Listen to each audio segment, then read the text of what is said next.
What it do, Niner fam? Now, if you look at these stats, and this is for a 49ers quarterback in a playoff game. If you notice, okay, well, look at the stats. Joe Montana, 357 yards, number one, of course. Number two, Joe Montana, 347 yards.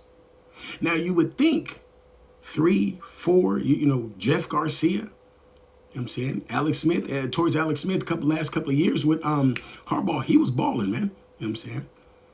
You're looking and you would say even Garoppolo had some good playoff games. You know what I'm saying? But when you have Purdy, the guy that just got here, not just got to the Niners, but just got to the league, in his playoff game, he throws for 332 yards.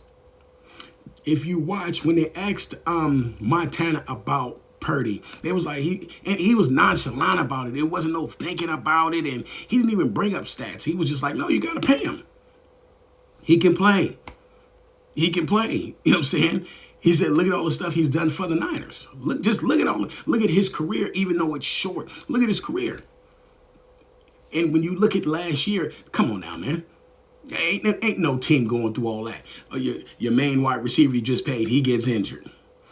Almost your whole O-line gets injured except the rookie, which Pooney was balling. You know what I'm saying? Your running back get injured. Both your running backs. Matter of fact, all three of them was injured because Elijah Mitchell was there too. Matter of fact, 4 because Garendo got injured too.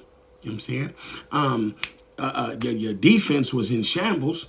You know what I'm saying? The only thing was a bright spot was the rookies, but now those are rookies. You know what I'm saying? And they kind of got gassed out towards the end. It wasn't their fault. You're looking at rookies. So when rookies come from college and the combine and all the rookie stuff and they still playing, Mustafa got injured, I think, towards the end.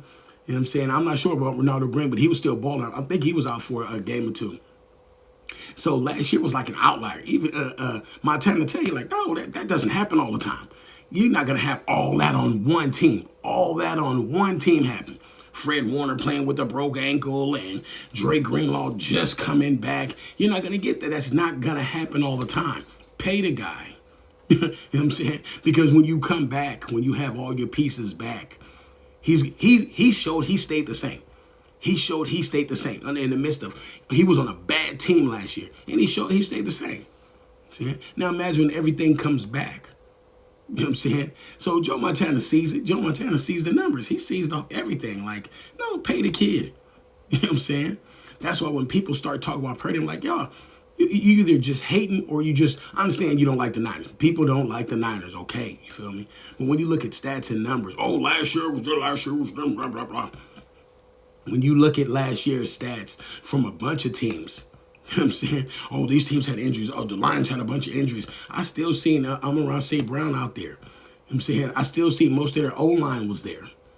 So I don't really compare them to us. And then, the Lions did all they could. What happened? They got bounced.